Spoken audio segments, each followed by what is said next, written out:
Now we should be live. Hello, God bless and welcome. I'm Kevin Haggerty. You're watching the Godlogic Project, where we discuss kind of maintaining a Christian worldview in a post-Christian America. So we talk about current events, but we do it through a Christian lens, if that makes sense. I have a really interesting, very cool topic for you tonight. We're talking cryptocurrency tonight with a guy I've had the privilege of becoming friends with, and he's been kind of mentoring me through this process, and it's I'm pretty excited about it. It's something I've kind of dove into in the last few months. I was lucky enough to have my guest on the show tonight. He was able to be on for an hour. So to me, it's a treat to talk to him as always, and it's going to be a treat to bring him to you. Before we do this, guys, if there's anything the Godlogic Project can do for you, if you're struggling with chemical addiction of any kind of emotional or spiritual obsession or compulsion that's keeping you from God's best, feel free to message me, godlogicproject.com. I have some resources, certainly in the state of Florida, but also outside of the state of Florida. If I can help, I'd be glad to do it. That's what we do. If you'd like to be a guest on the show, of course, message me. If you got an interesting story, I'd like to talk to you and maybe do a show about you and what you do. I want to thank everybody who's been shopping on Amazon. If you're shopping on Amazon anyway, go to godlogicproject.com, click on the Amazon logo, shop like you normally would, but Amazon's throwing a few pennies to the Godlogic Project, help pay for this studio costs and everything like that. You can become a project partner at anchor.fm/Godlogic Project. All these links will be in the description below, but you can pledge $1, $5, or $10 a month and help me pay the bills around here and help me help other people. So anyway, that's kind of the intro, but I'm too excited not to get my guest on the screen here. Marc Anthony, how are you, buddy? It's good to see you. Likewise, brother. Likewise. Thank you so much for that humbling introduction. It was, well, you and I have been friends now. We've known each other for a couple of months, 2 or 3 months maybe. And let me start by telling the story of how we met. So a mutual friend of ours invites me to come into a Zoom meeting with you and a few other people, other investors. And I do it, but I've never heard of crypto really. And I didn't know what in the world I didn't think I'd get involved in it. But it was intriguing. The things you talked about, the things we're going to talk about tonight, by the way, it's very compelling. So I started taking notes. I told you this off the air, and then I started taking notes. And as soon as the meeting was over, I started Googling everything you said. And everything you said was legit. So the cool thing about crypto, and we're going to talk about what crypto is and some of the big players and how it actually works. But I think the cool thing about it is you can take somebody like me that really doesn't have a ton of money or experience or an MBA or anything like that. And in just a few hours, I was able to trade in crypto, and I've had some success at it, which is awesome considering, well, with your mentorship, of course, but considering what a noob I am, that's pretty cool. So anybody can do this, which I think is awesome. But go ahead and kind of give them the overview of the crypto market. What is it, and where is it at in development? I know we're in the ground floor right now, so it's very new, but go ahead. Absolutely. So guys, thank you so much for watching. Yours truly, Marc Anthony. So, you know, when Kevin and I met, we met through a Zoom call where one of our mutual partners brought us together to really share this amazing information that is essentially taking the world up by storm. We know with everything happening in the world with COVID-19 and the pandemic and a bunch of uncertainty with small and medium-sized businesses, we're seeing that the world is predominantly going digital more and more and more as the time progresses. You know, funny, the way that we actually met was through Zoom. So that's just a testament that the world is essentially going digital. So the world is going digital, and obviously we see everything that's happening, you know, with COVID-19. So at this point is, okay, how do we take what's happening in the world, you know, take that information and hedge against what's happening so that we're able to financially place ourselves, you know, in a sound position and headed into the future.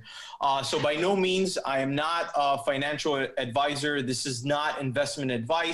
This is simply the humble opinion of a 27-year-old that has done extensive research and is an investor. So I'm an investor myself. Blockchain is essentially, I'm sure some of your listeners may have heard of it or have not heard of it. But I'm a firm believer that in order for you to properly understand something, you must define it. So the proper definition of a blockchain is a system in which a record of transactions made in Bitcoin or another cryptocurrency are maintained across several computers that are linked in a peer-to-peer network. So if I can break that down, essentially it's blocks of data and blocks of information that are distributed in different computers throughout the world so that no one single company or single person has control over it. And essentially what blockchain does is it places the power into the hands of the people. It's essentially data blocks that are put together that create a chain, and they're irreversible, erasable, unalterable, we'll call it. Right. They're unalterable, and you're not able to tamper with them in any way, shape, or form. So it's actually, there's some pretty cool things. There's a lot of security, which is kind of the hardest part of getting involved, is all the security codes you have to enter to kind of start to do it, but it's worth it. The security is a big thing, and but there is a scarcity to it. In other words, they only produce so much of it. So like gold or any commodity, it holds its value because they can't just reprint more like they do with it, like they've been doing with the American dollar. So it is in that way a pretty safe investment. I mean, it's early in the space, right? But it is pretty safe. In other words, they can't, if they printed out 1 million coins in say Bitcoin, the one we'll talk about that, but the one everybody's heard of, and they sell them all, they can't just go print another 1 million, right? So then the demand for those drives the price up like you would a commodity. So it's more of it acts like a commodity, although it's a currency. How do you hash through all that? Correct. So to touch based upon what you had mentioned about scarcity, this is what makes the conglomerate of Bitcoin so appealing, especially in today's climate. Kevin, I'm sure most of people have heard of Bitcoin, but in reference to the scarcity is that there are only 21 million Bitcoin that will ever be produced. So what does that mean?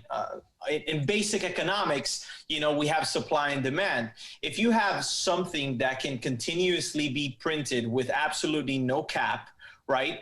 The value of that essentially goes down, as opposed to something that's scarce, that has a finite amount, that cannot be printed, that cannot be duplicated. That essentially, with the cost of let's say, or the value of the dollar continuing to go down, the price of Bitcoin will go up.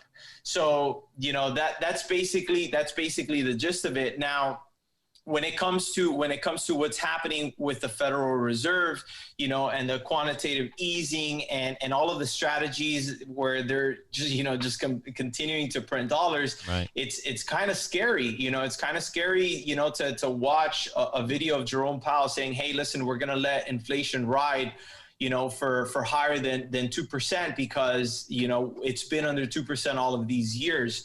So for the average person that's listening to that, if you've gone to the grocery store and you see that you've spent a little bit more or a lot more than you would usually spend at the grocery store, that's because everything that you purchase nowadays is going to be on average 2.5% more expensive. Right.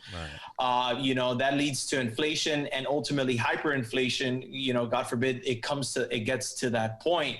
So having this information, what do you do with this information to hedge against what is happening to the dollar, so that your money is safe? They say that with 2020, risk is the new safe. Risky investments are the new safe. If you have, let's say, $100,000 put away in a vault somewhere or under your, mattress, at the end of the year, that $100,000 is going to be 2.5% worth less money. Compounded, every year it's going to be compounded less. Exactly. Yeah. So the So here's the thing: we have essentially an electronic blockchain. So these coins, you don't get coins in the mail or anything, but you have kind of a electronic license to these things, and it is done by consensus. So there's no central authority controlling this thing, which I think is great. So it can't be manipulated very easily by a government or anything like that, or a greedy individual, right? Because there has to be consensus between these platforms, these computer platforms all over the globe for this thing to work. So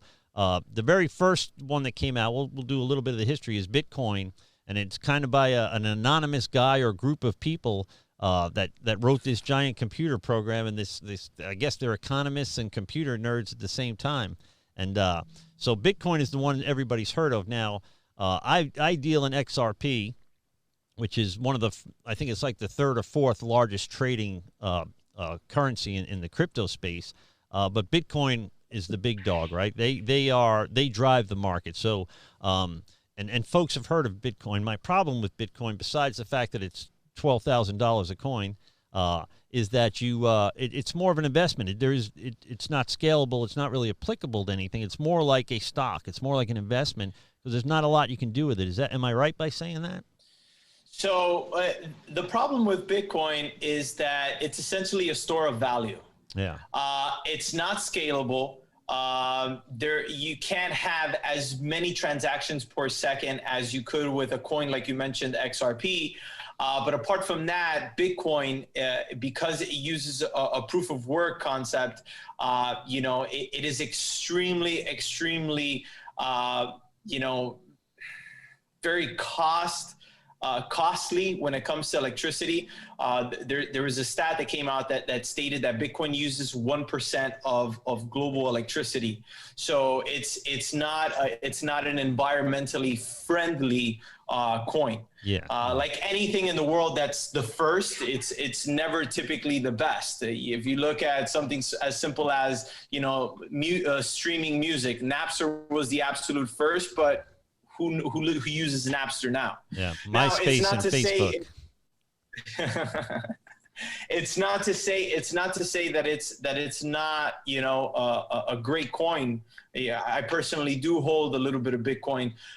However, is it going to be the big boy on the block long term, where we're headed into a digital economy where the cost of transacting in digital currency is not going to be scalable with Bitcoin, especially when you have other currencies that can transact at a fraction of a penny. Yeah.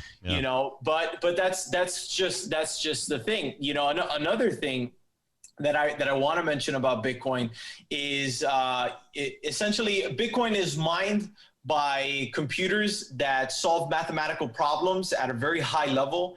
And when you're mining these Bitcoin, you have to have miners, and miners are essentially, you can think of large factories of just computers that are constantly, generating a Bitcoin, but that takes a massive amount of electricity.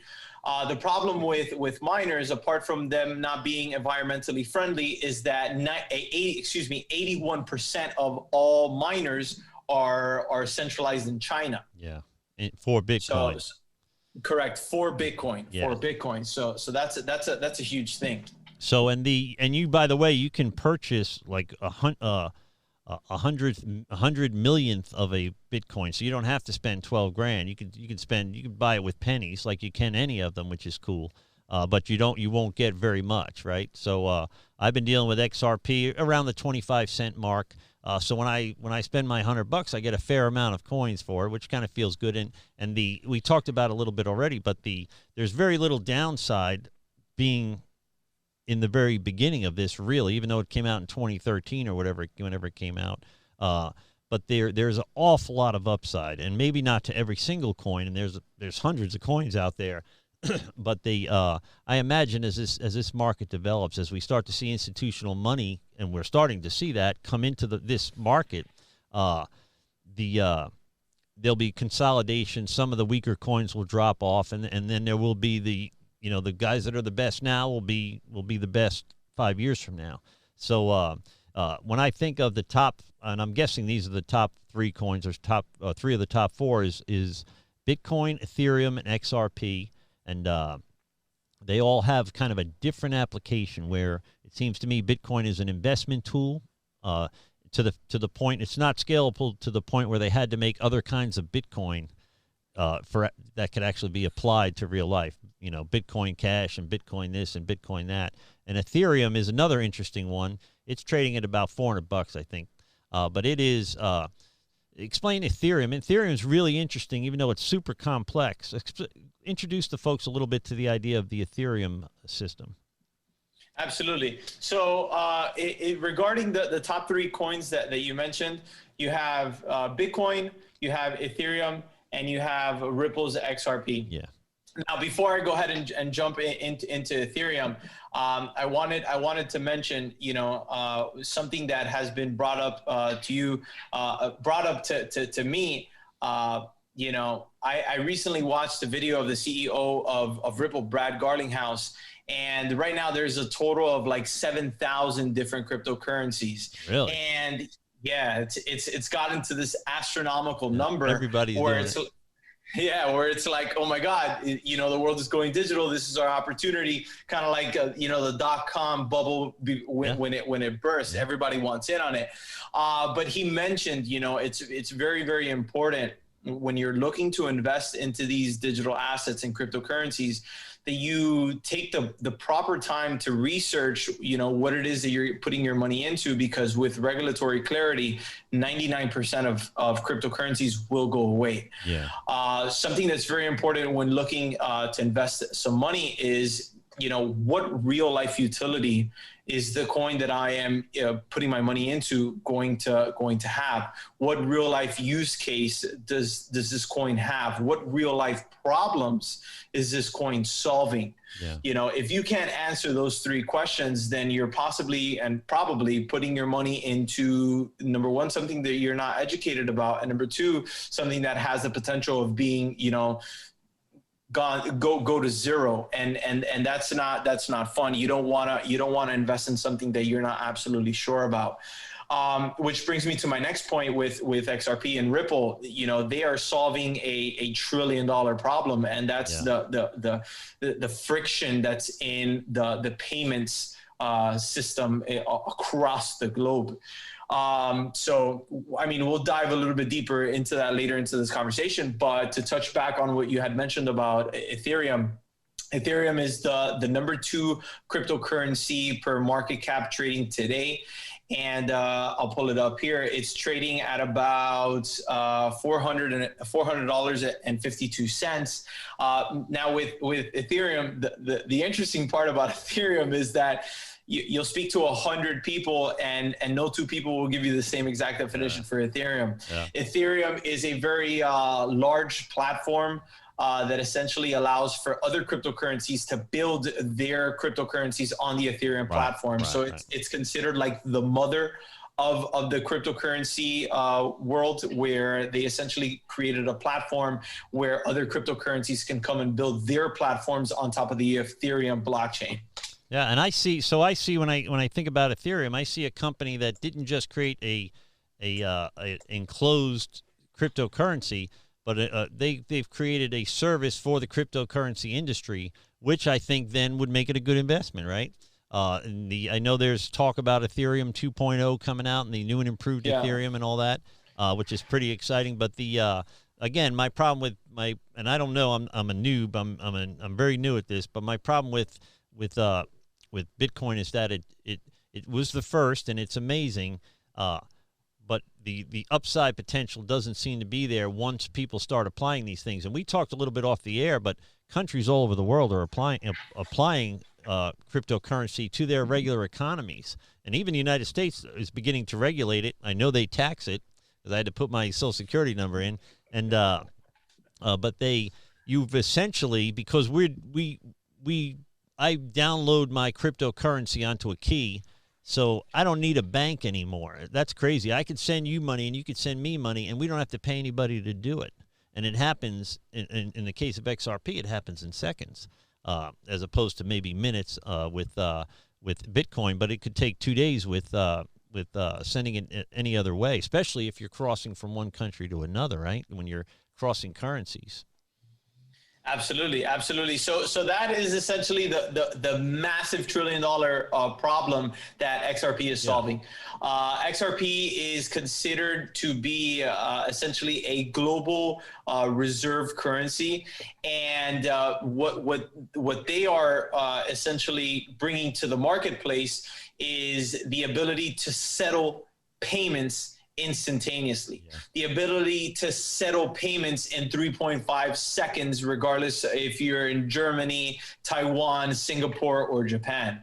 So, just to take a little bit of a back step here. So right now, if you wanted to send X amount of dollars, let's say, if, for example, you were in Germany, and God forbid you lost your wallet and you needed me to send you some money.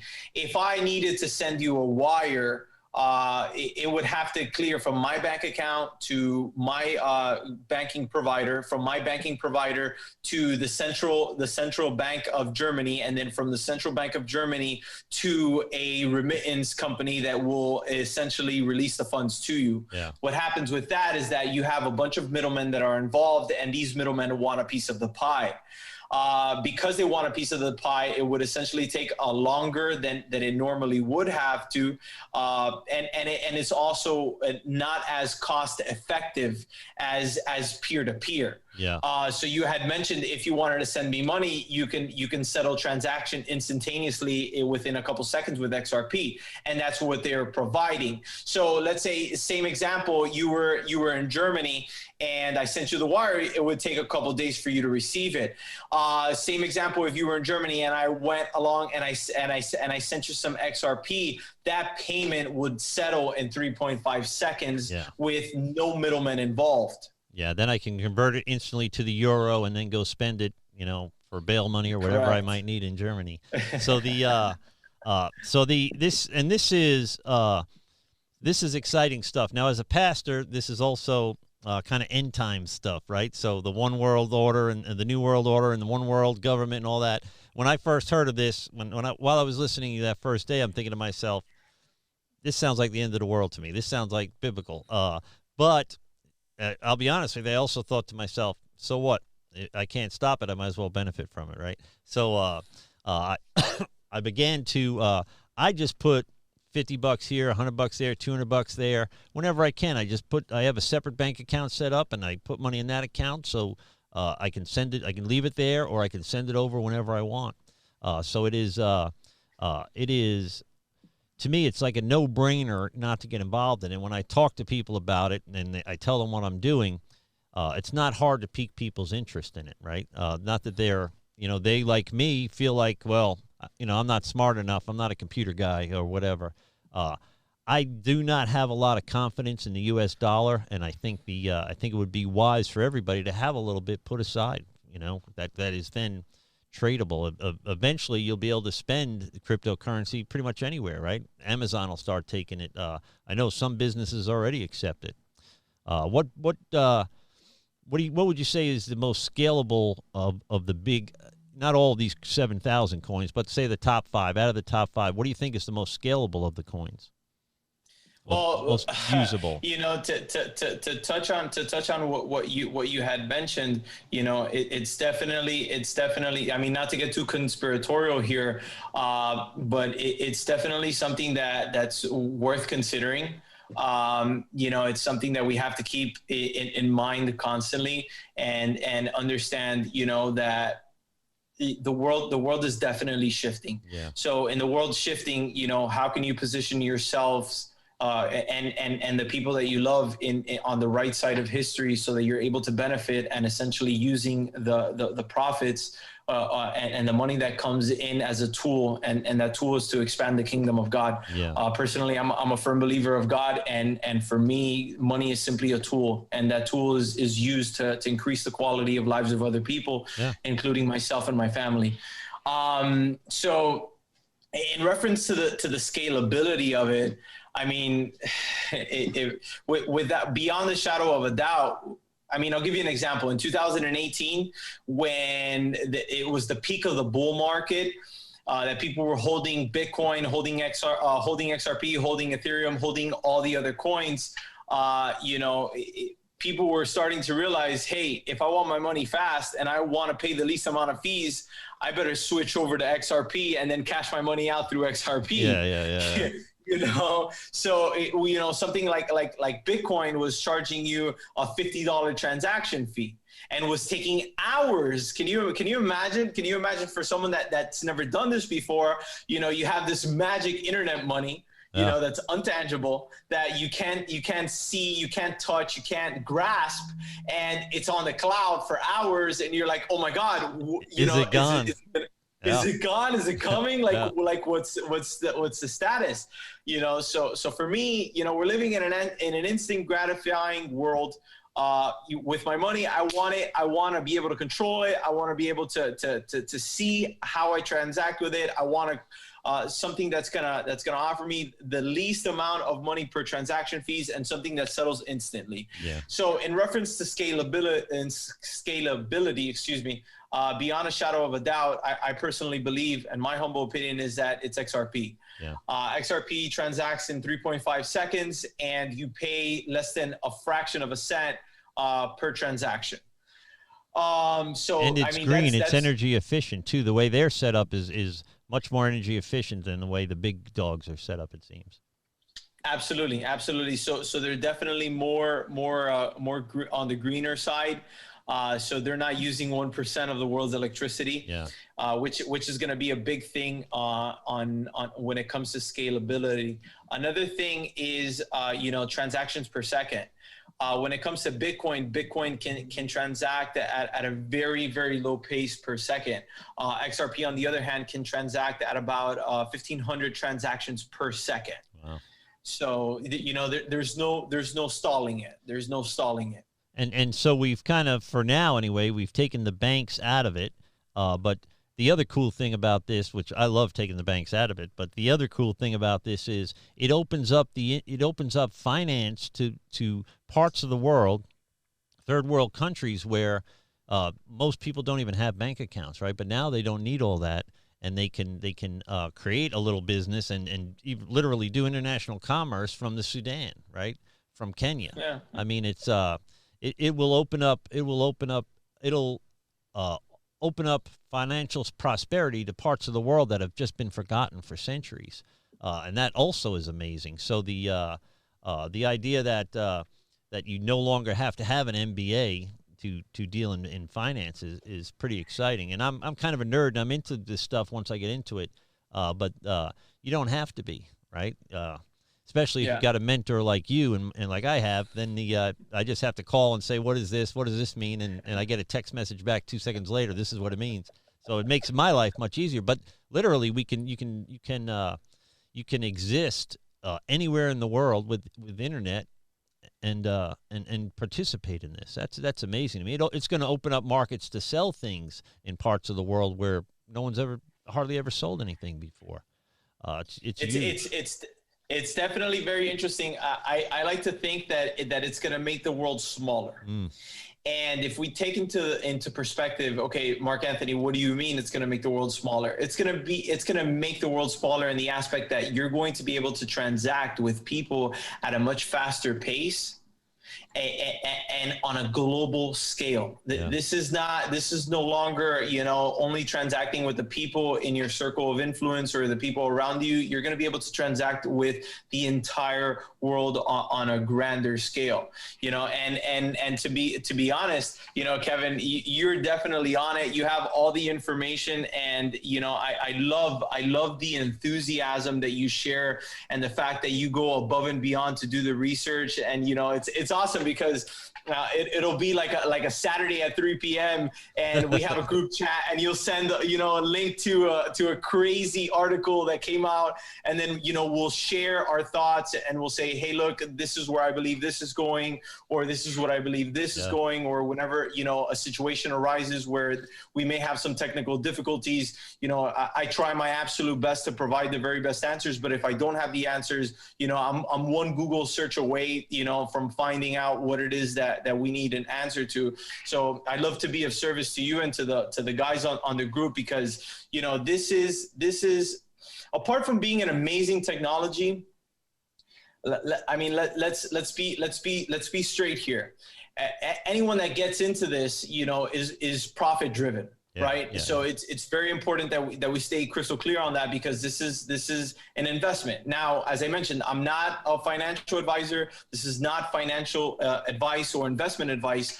But when you take a look at the numbers on what, you know, this has the ability to do, and the previous numbers on previous bull runs, you know, the return on investments that you're getting in cryptocurrency is, I mean, there's no asset, commodity, or any investment in the world that can provide these percentage returns, you know, which is what makes it so compelling and so interesting, Kevin. And I think that this is what essentially caught your attention, is that the risk to reward ratio is so unbalanced to the reward side that, you know, if you put, let's say $50, $100, I call it $1,000, and you walk away with zero, you know, so be it. But on the contrary, you know, could walk away with $1 million or more. You could walk away with a significant amount of money that essentially will position you and your loved ones on a financially better track than you normally would with regular investments like stocks or whatever the case may be, bonds or any of that stuff. And it also happens 24/7. So it doesn't matter. The market is active 24/7, 365. It doesn't matter.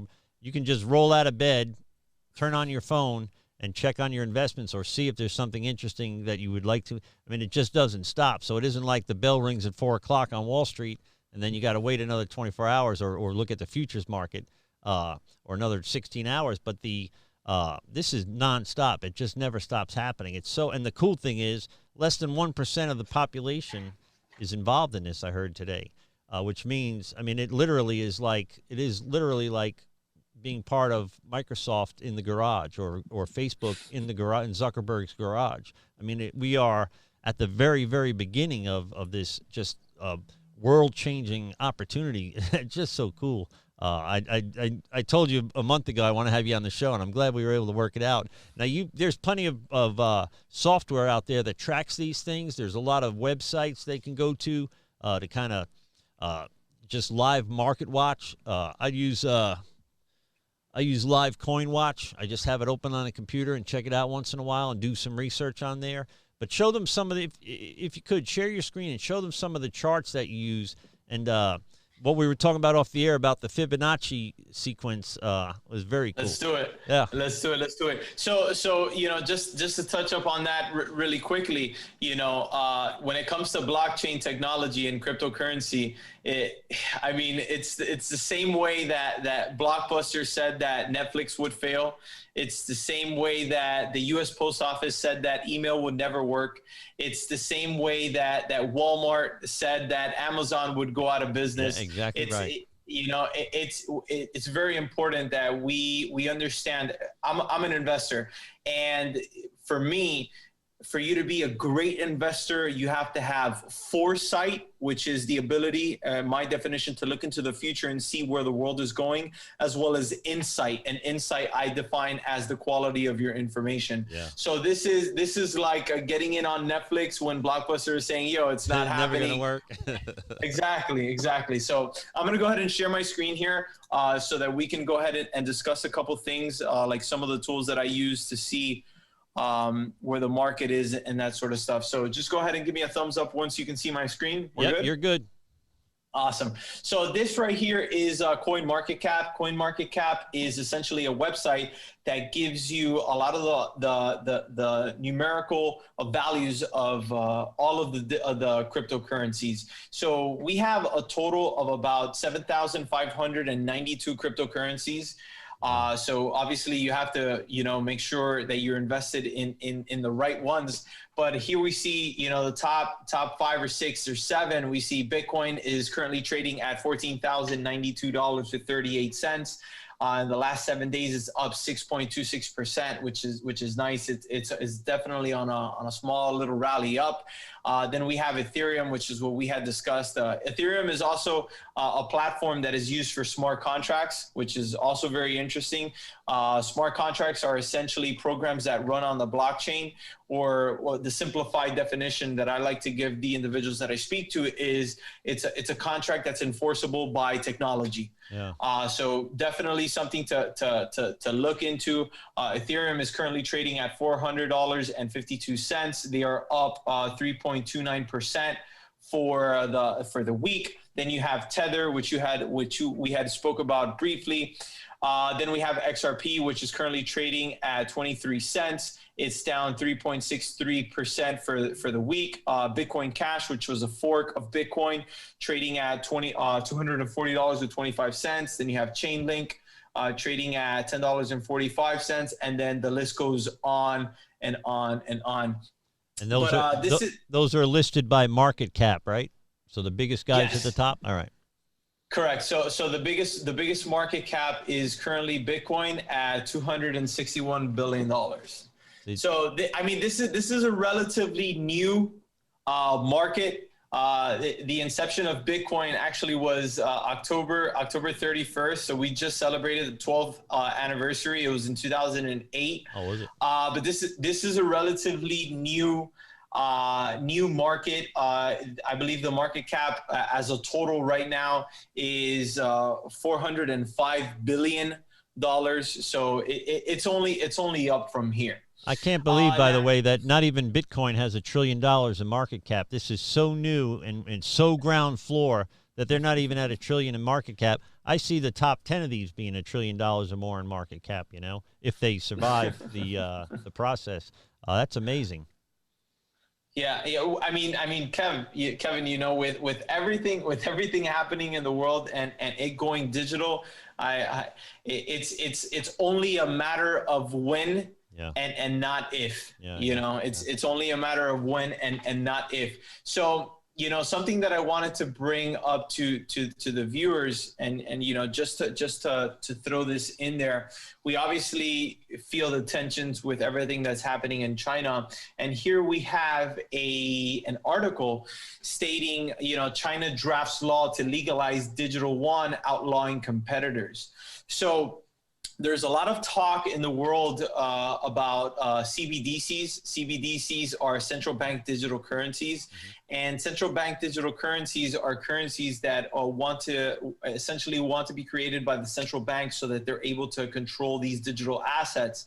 And we see that China already has released their CBDC, and they are test trialing it in a lottery format. So I believe that they had given something out like 10 million of these units out to the general public, and then they were using it and they were allowing for the citizens of China to go out to, like, whether it be little supermarkets or little stores to test trial these digital ones. So it's definitely happening.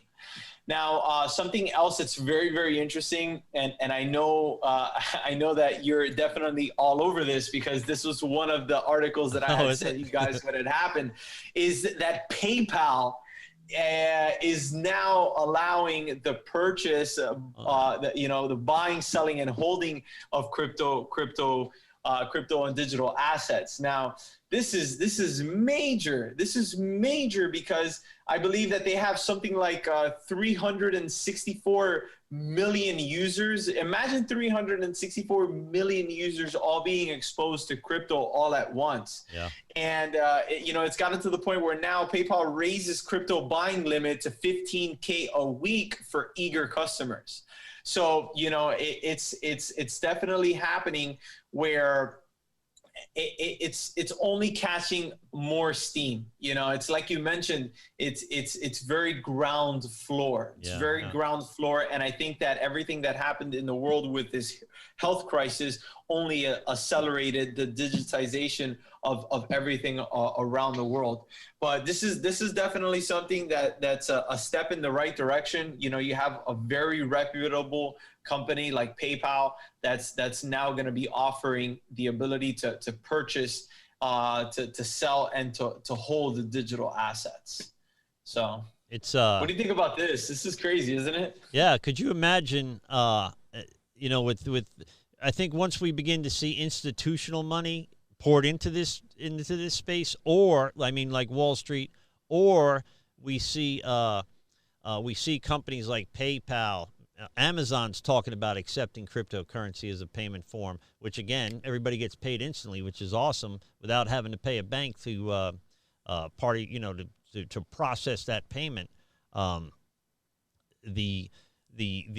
Where it seems to me we're teetering on the edge of this thing blowing up, and that's what I think is so cool. Now, what worries me a little bit is the United States seems to be very reluctant to lead the way, at least in this, where they a lot of other countries like Brazil, South Korea, Japan, China, they're already starting this process, but the United States seems to be, I know they already regulate it, so it's a little harder to deal in the United States, but why do you think the United States is so cautious about this? Well, that's definitely a great question.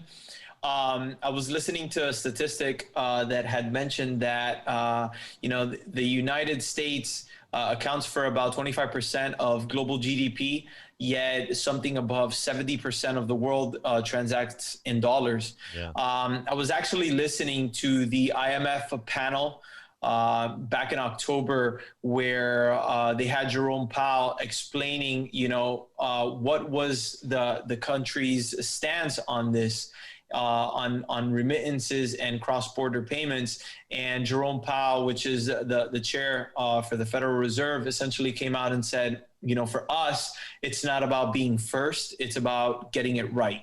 So I don't think that the United States is essentially, not really looking into this. It would be naive for me to say that. I do believe that the United States is making its assessments and moving. They're just moving behind closed doors. Yeah. That's really what my humble opinion is that they're moving behind closed doors. Now, if we take a look here, this is the head of the OCC, which is the Office of the Comptroller of the Currency. This is the gentleman that's essentially tells the central banks what to do. We saw that for July, in July of 2020, he came out and he gave the green light for U.S. banks to be able to hold and custody digital assets for clients. So, it very well could be in the very near future where you can walk into your local Chase branch, your local Bank of America branch, or your local whatever branch, and you say, hey, I have X amount of Bitcoin. I want you to hold these digital assets for me, as opposed to having to hold them on a hot wallet or a cold storage wallet. And essentially, what you could do is you can take your digital assets to the bank and receive an interest that can be used to supplement a monthly income. Right. So that's definitely another strategy that you can look into. But something very interesting, which was mentioned here, is that U.S. banks may seek to partner with or buy crypto custodians. OCC's Brian Brooks says. So, we obviously see that this is gathering momentum, and the banks don't want to be left behind. The banks are very profit driven, and they understand, hey, this crypto thing is not going anywhere. It's on its way to being regulated. How do we step in so that we can profit from this as much as possible? Yeah. So now they're in talks of essentially purchasing other cryptocurrency custodian platforms, which are essentially exchanges and platforms where you can go to purchase buy, and sell these digital assets as well as hold, and just straight up buy them out and say, hey, thank you so much for building it. Here's a cool X amount of millions or billions or trillions or quadrillions or quintillions of dollars. Thank you so much. We'll take it from here. And that would be like Coinbase or Binance, those guys, right? Correct. Yeah. That'll be like Kraken, although I don't think it'll happen with Kraken, because Kraken was an exchange that became the first cryptocurrency bank out of the state of Wyoming, which is a huge milestone for the crypto asset, digital asset space. Now you have an actual bank that can hold these assets for you, a crypto bank. But yes, it would be exchanges like Binance, Coinbase, and all of the others, Uphold and things of that sort. But it's definitely very interesting. You have the big players in the bank saying, hey, we're looking to buy you guys out. Another thing, PayPal said that they're in talks to buying BitGo, which is another crypto exchange platform. So it's definitely happening. It's not a question of if, it's a question rather of when. Another thing here that we had spoke about briefly is the Bahamas launched its first CBDC, which they're calling the sand dollar.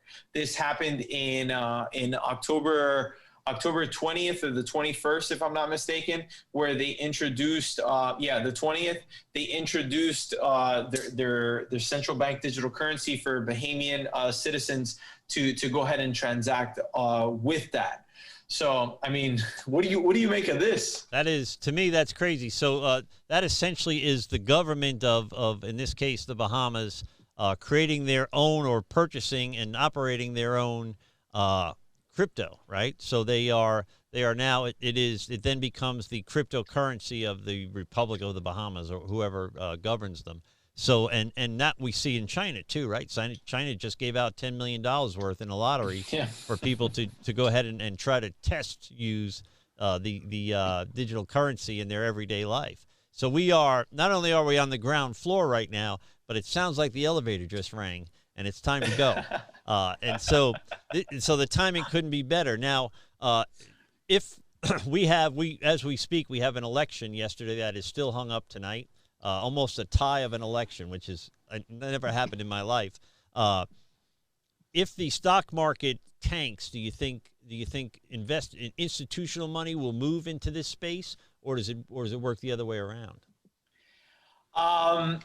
There's mixed emotions about this, right? As an investor in crypto, the inside wants to say, hey, we're going to be the contrarian investors. The market is going to tank and crypto is going to shoot, towards the moon.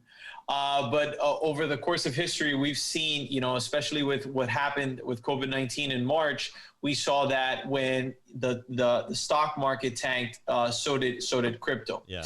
Now, could there be a point where there is essentially a fork in the road or a crossing of paths where, the cryptocurrency market separates itself completely from the regular market? Absolutely. Do I believe that will occur? Absolutely. Is it the case now?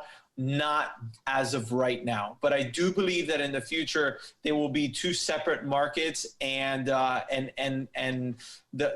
digital asset market will swallow the traditional markets with the tokenization of all assets, including stocks, real estate, and everything imaginable. Right. And I see some of the big heavy hitter Wall Street firms are starting to pour into in a small way the crypto space, because I think they're hedging their bets. I've heard heavy hitters say you need to diversify into precious metals and crypto, as if it was the same thing. They seem very comfortable telling people, silver, gold, and crypto is a safe place for your money right now. And I don't know enough about it to know if they're right or not. But you look at a megalith and a big fish in a small pond like Bitcoin, which drives the market. As the Bitcoin goes up, everybody else goes up. Bitcoin goes down, everybody else tends to go down. Not exactly, but it tends to drive the market right now. But I see a separation even within the crypto space where Bitcoin won't have a 80% influence on the rest of the coins as they get legs, and the legs are going to come from institutional. Us retail investors are not going to move markets like J.P. Morgan would, right? Or the guy that started Fox. All these billionaires, they start pouring money into this thing. This thing gets its own legs and separates itself from traditional investment markets. And then I think within the space, you'll see a separation between, say, the Bitcoins and the XRPs and the Ethereums. Well, some of them will merge and some of them will die out, and you won't have 7,000 choices. But I think I can see this unfolding with my very sophomoric knowledge of what the process is. But to me, for governments to be getting involved in this is huge, right? So for a government to invest time and resources into developing a cryptocurrency, I've already seen signs in the store where we don't have any coins. There's a coin shortage, which I'm very suspicious of, by the way. And now the big thing is, would you like to round up and donate to the United Way or something like that, which I do. So there seems to be a shortage of metal coins, and I think I do everything. I hardly ever have money on me anymore. I do everything with my debit card, and I do everything online. I went to the bank today, and the lady says, I haven't seen you in forever, because I haven't been there in forever, because I do everything on my phone. I don't have to go to the bank anymore, It is, even for an old dinosaur like me, it's what's going to happen, right? So do you want to be ahead of the curve or behind it? I'm pretty sure you don't want to be behind this curve. And too many Americans, too many people in the world, period, always seem to end up behind it. And the rich get richer and the poor continue to struggle. This is an opportunity to even the playing field. To me, it's absolutely amazing. To me, it's a no-brainer, and you made a great point. When was the last time that you saw your banker? Yeah. You have so many branches across not just the United States but the globe, branches that are just closing. And that whole coin shortage thing, and the whole concept of cash being dirty and needing to be sanitized, and you have pictures of people in crazy hazmat suits, spraying Chinese dollars. There's definitely something happening. And as you mentioned, you don't want to be on the wrong side of history. Yeah, there's a saying that states, evolve or dissolve. Yeah. So if you're not evolving and going with the times, you're definitely going to be left behind. And what better time to get in than at 25 cents a coin? And we have an unlimited access to information now that I didn't have when I was a kid, right? So when I did a book report, I went to the library. AJ turns on his phone. My 12-year-old turns on his phone. And so it's not so much, it's information management that's going to be important now. Not so much the information, but how can you apply the information? And so for him, understanding, and he's gotten involved, he's been researching this stuff with me because he's even nerdier than I am. So he's beginning to understand it, which is invaluable, which could be invaluable in his life 10 years from now, 20 years from now, 30 years from now. I'm not even around anymore. Is the boy ahead of the curve or behind it, right?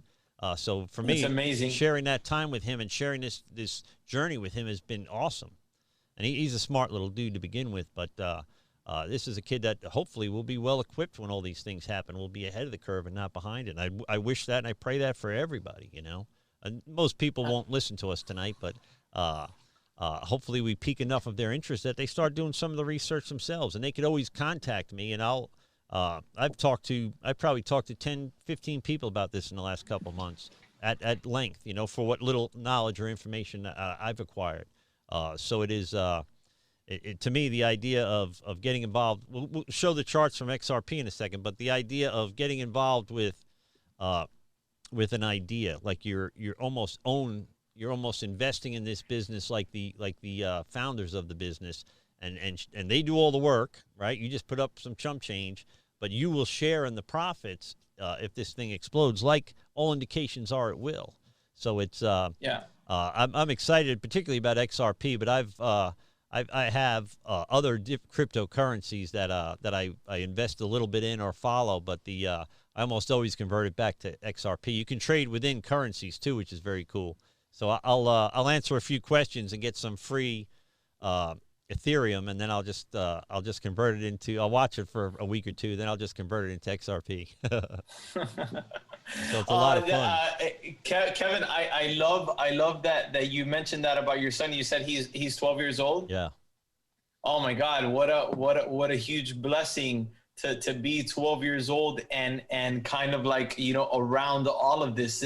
He's going to have the competitive advantage over 90% of 12-year-olds, you know? Yeah, yeah. So that's awesome. Yeah, 10 years from now, I have no doubt this is the new normal. This is the new email. This is Amazon 10 years from now. And he'll be able to not just exist in that space, but thrive in it maybe, you know? So you don't know what gift of time with your kids is gonna blossom into their passion or their security, you know, 5, 10, 15 years from now. So it's I get him involved in pretty much. I'm a single father, so I can't do it without him watching too. He's always right next to me. So I'm surprised he hasn't visited the studio since we've been on the air. So unpack a little bit more then about what XRP is, because that to me is the most exciting one. Although I've looked into and I've researched a ton of them. All right, so let's go ahead and take a look at the charts. I'm going to go ahead and clear this. So, you know, regarding what you had mentioned about, you know, potential percentage increases and return on investment. It's very, very important that whenever you're going into this investment, that you see price simply as an entry point. Right. Price is simply an entry point or an exit point. Price at no point is it in direct correlation to potentiality, is in no direct correlation to percentage possibility of increase or return on investment. So we have the charts here pulled up. This, as you can see, is XRP.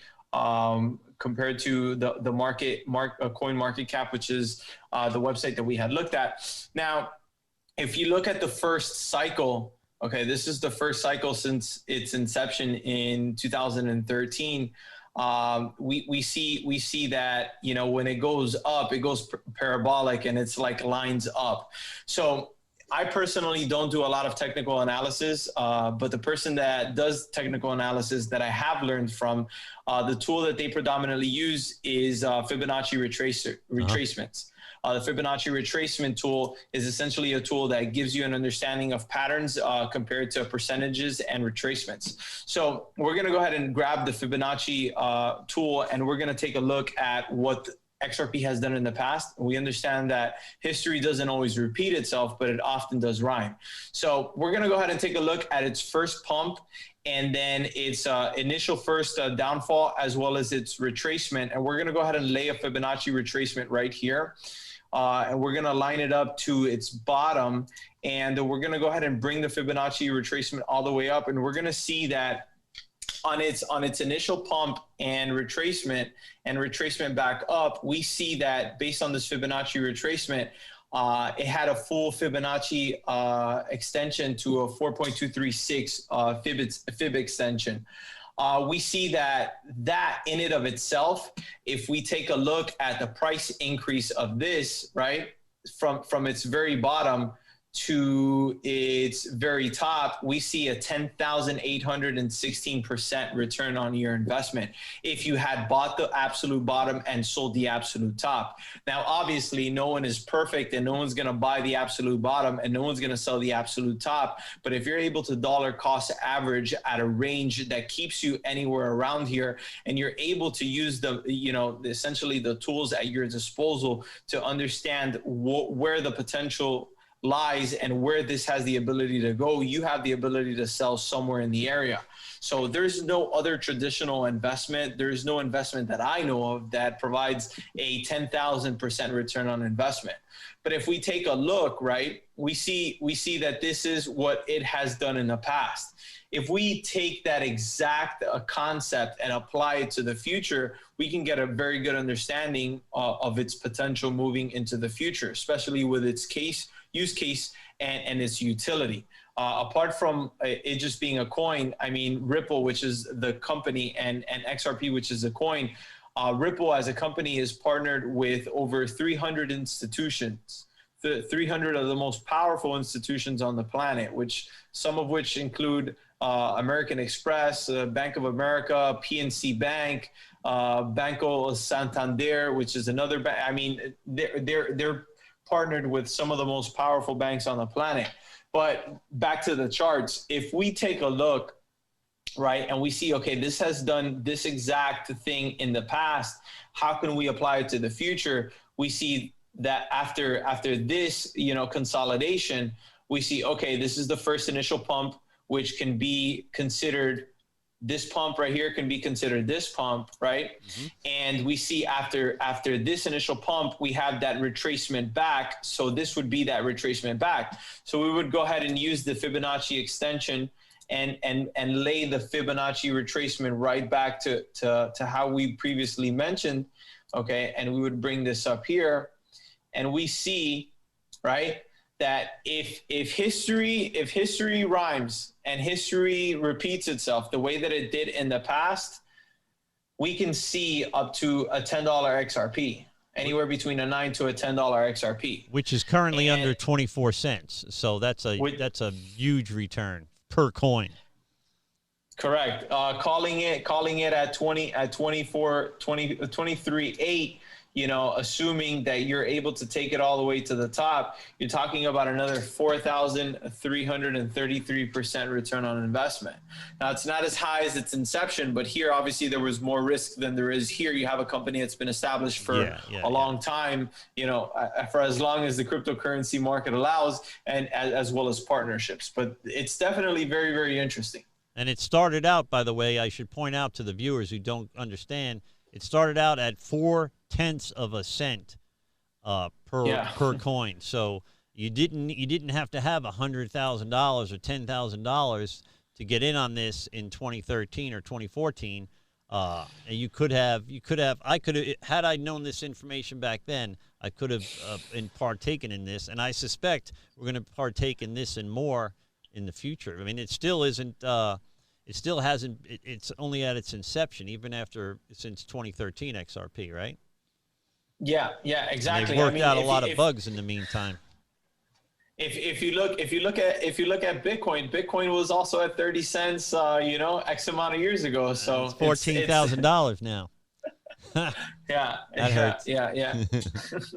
That would have been nice. So, yeah, for sure. 2020 is hindsight, right? But, as I mentioned, the great investor understands that you have to have foresight, which is the ability to look into the future and see where the world is going, and have insight, which is the quality of your information. So, I'm not a financial advisor. This is not investment advice, but it's definitely something that's worth looking into. As Kevin mentioned, look at the price. You have 0.005. Yeah. I mean, you can buy a lot of coins ride that up for $100 or $1,000. to ride that all the way to the top. I mean, it's an investment opportunity of a lifetime. Yeah. So I don't know if you want to open up the floor for anybody that may have some questions, any comments or anything like that. I would love to answer any questions that anyone may have. Well, I'm going to open up the phone lines. We'll have to keep talking now. I warn you and the viewers that when I'm the engineer, the producer, the director, and the host, so as we begin to take phone calls, it can get a little ugly because I don't have somebody answering the phone telling them please hold. And I'm going to put on the screen here. Hold on one second. I'm going to put on the screen while you continue explaining that. I'm going to put on the screen. Let me do this. I'm going to put on the screen a phone number to call, and so they can call in. Hold on one second. Take your time. You can go ahead and keep kind of explaining. I follow charts like that, by the way, for the stock market, and and they've been around for centuries. And for a century, some of the stocks you could really see the pattern repeat as you look back, 10 years or 20 years. You could really see the pattern repeat over and over and over again. Of course. So it's very, very interesting. When it comes to investments, there's two types of analysis. You have fundamental analysis and technical analysis. Fundamental analysis is things like the news, developments, partnerships.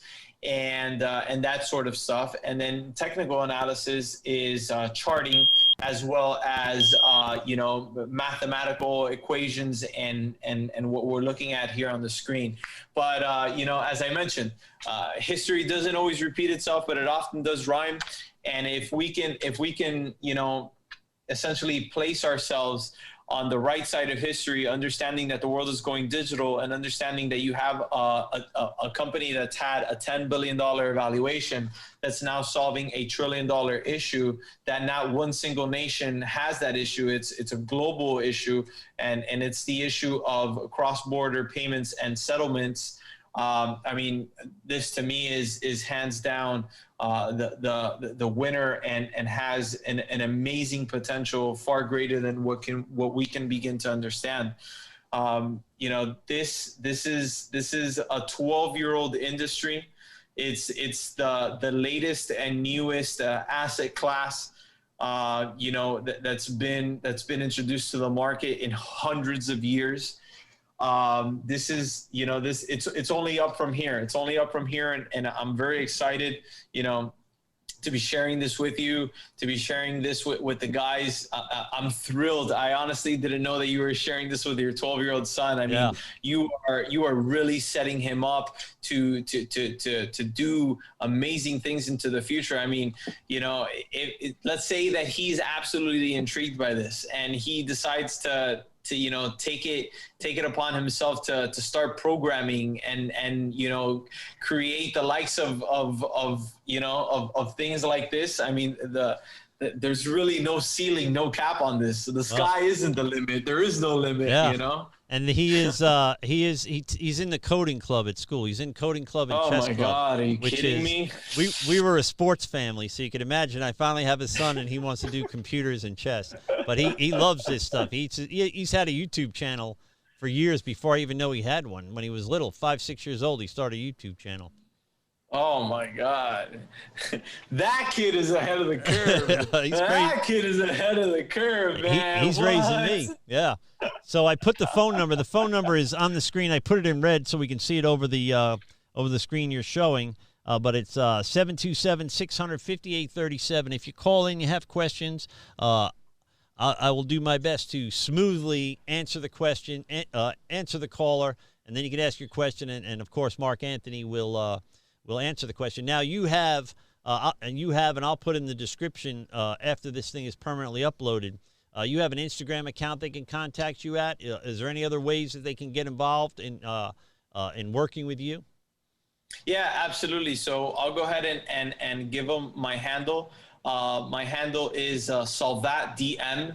That is spelled S as in Sam, A as in Apple, L as in lawyer, V as in Victor, A as in Apple, T as in Thomas, D as in Dragon, M as in Mark, SolvatDM. You guys are more than welcome to follow me on there. Send me a DM. Say, hey, I saw you on Kevin's podcast. I have this question or that question or this suggestion.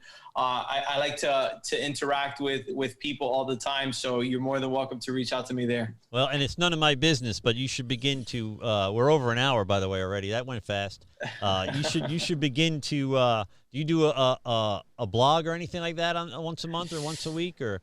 So I do have some videos that are posted on my Instagram, and we've created the group where we're going to be meeting on Fridays to discuss all of the developments on cryptocurrency. But I don't have a set standardized blog that I constantly put out. Yeah, and things change so fast in this space. There is a lot of stuff, a lot of content. Not all of it good, I'll be honest with you. Some of it's lame on Facebook, on YouTube, but some of it's excellent. So I've gone through and subscribed to some really good informative channels on there, and I learn a lot. If I'm going to watch, I don't really watch TV, but if I'm gonna relax, I'm not going to spend an hour watching Golden Girls when I can spend an hour learning something, right? So it is nothing against Golden Girls, by the way, but it is to me, it just makes more sense to be learning something than not, So absolutely, let me. I'm a firm believer of that, Kevin, for sure. Like, for me, it's like you have to be very cognizant of the content that you consume. Yeah. So it's not just the content of the food that you're eating or the music that you're listening to, but it's what you're watching, what you're reading, what you're looking into. It's very, very important. And it is. I'm going to take a second and I'll speak to my audience again. Guys, I hope you're enjoying this content. I know this is a little different than what I usually do, but I really wanted, it really meant a lot to me to do it. I've been stoked about this for a few months now.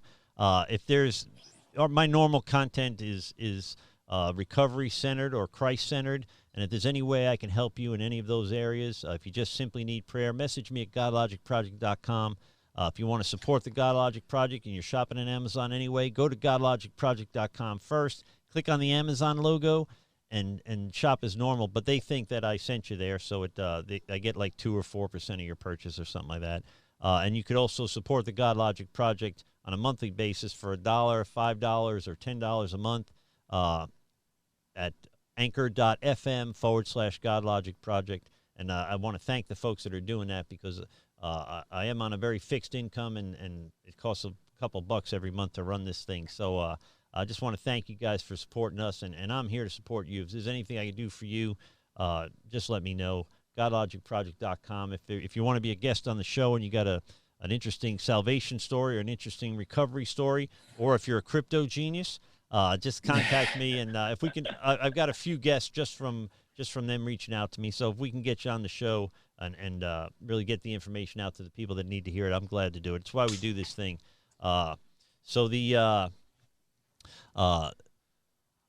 This thing is brand new. We kind of understand it doesn't exist, but it does exist. It exists as digital information, right? But people worry about that. But our money, we've been off the gold standard since '74 or something like that, right? So our money is not backed by anything but good faith, just like this. So this is no more risky than investing in dollars. And I have a theory that the dollar has already tanked. I love conspiracy theories, even if I don't believe them. I love them, and I think the dollar is already tanked, and they're using COVID as an excuse for the. I think COVID is a blessing for the people that have been printing dollars, 3-4 trillion at a time, because they could say, well, the COVID pandemic forced us to do it, and that's what collapsed the dollar. I don't know. I think the dollar is struggling already. I think we're being. Well, if you look at the charts, the charts definitely tell the story about the dollar decreasing. It's definitely a tough situation. I believe that the country, I mean, to me at this point, it only makes sense. And I remember economics in college. If you cut scarcity in half, if you double the supply, you're going to collapse the price, right? So the value of it becomes half as much, within reason, proportionately. But they're talking about, again, printing another 3 or 4 trillion in stimulus, which I'd love to receive, by the way. But I don't think it's in the best interest of our country or our economy to do it. I suspect they'll do it anyway. To me, I'd rather have as much. I still got to live in the dollar for now, but I'd rather have as much of my extra money in something that isn't affected by the coming collapse. If we get off the petrodollar, if they stop trading oil globally with the U.S. dollar, we're in big trouble, I think. And there's people in the world that would do that: Russia, China, Iran, even some of our quasi-allies like Saudi Arabia. If it suits them, we'll just trade in a different currency, or may switch to crypto. We don't know. So. I think it's just a good time for people to get involved in this. We're going to sign off here now. We went a little over an hour anyway. If you're gonna like give your 2-minute elevator speech, they say, "What do you do?" You're an investor. I know you have more investments than just crypto, but what would you tell folks about crypto to get them kind of intrigued or to get them to encourage them to begin to look into this themselves? What would you tell them in just a couple minutes? So guys, the world is going digital. If you want to be on the right side of history, you have to evolve with the times. You have the largest banks throughout the world in talks of creating their own digital assets. The world is going digital. That's all that I can say. The world is going digital. Even if you don't invest, it's definitely worth looking into. Yeah. And why is it worth looking into? Because they say that knowledge is power. Sure, knowledge is power, but implementation of knowledge is freedom. Yeah. And if I can plant that seed in you or in anyone to just spark the interest to go and take a look at it, it's worth the shot. It's worth the shot just to look into. As I mentioned, I'm not a financial advisor. This is not investment advice. But if you're interested, in where the world is going, this is definitely it. This is the fourth industrial revolution, and there is not a shadow of doubt in me that this is where the world is going. And this, to me, this is the opportunity of a lifetime for little guys like me. So while I don't have a ton of extra money or own a lot of assets and these types of things, I'm able to throw what is little bits of money at it whenever I can. At my leisure, I can do it or not do it. And so this type of thing is, believe me, I was a plumber for 25 years. I ran a plumbing company, and I was never much of a computer guy until the last few years since I got hurt. So if I can hit the ground running with this thing, I think just about anybody can.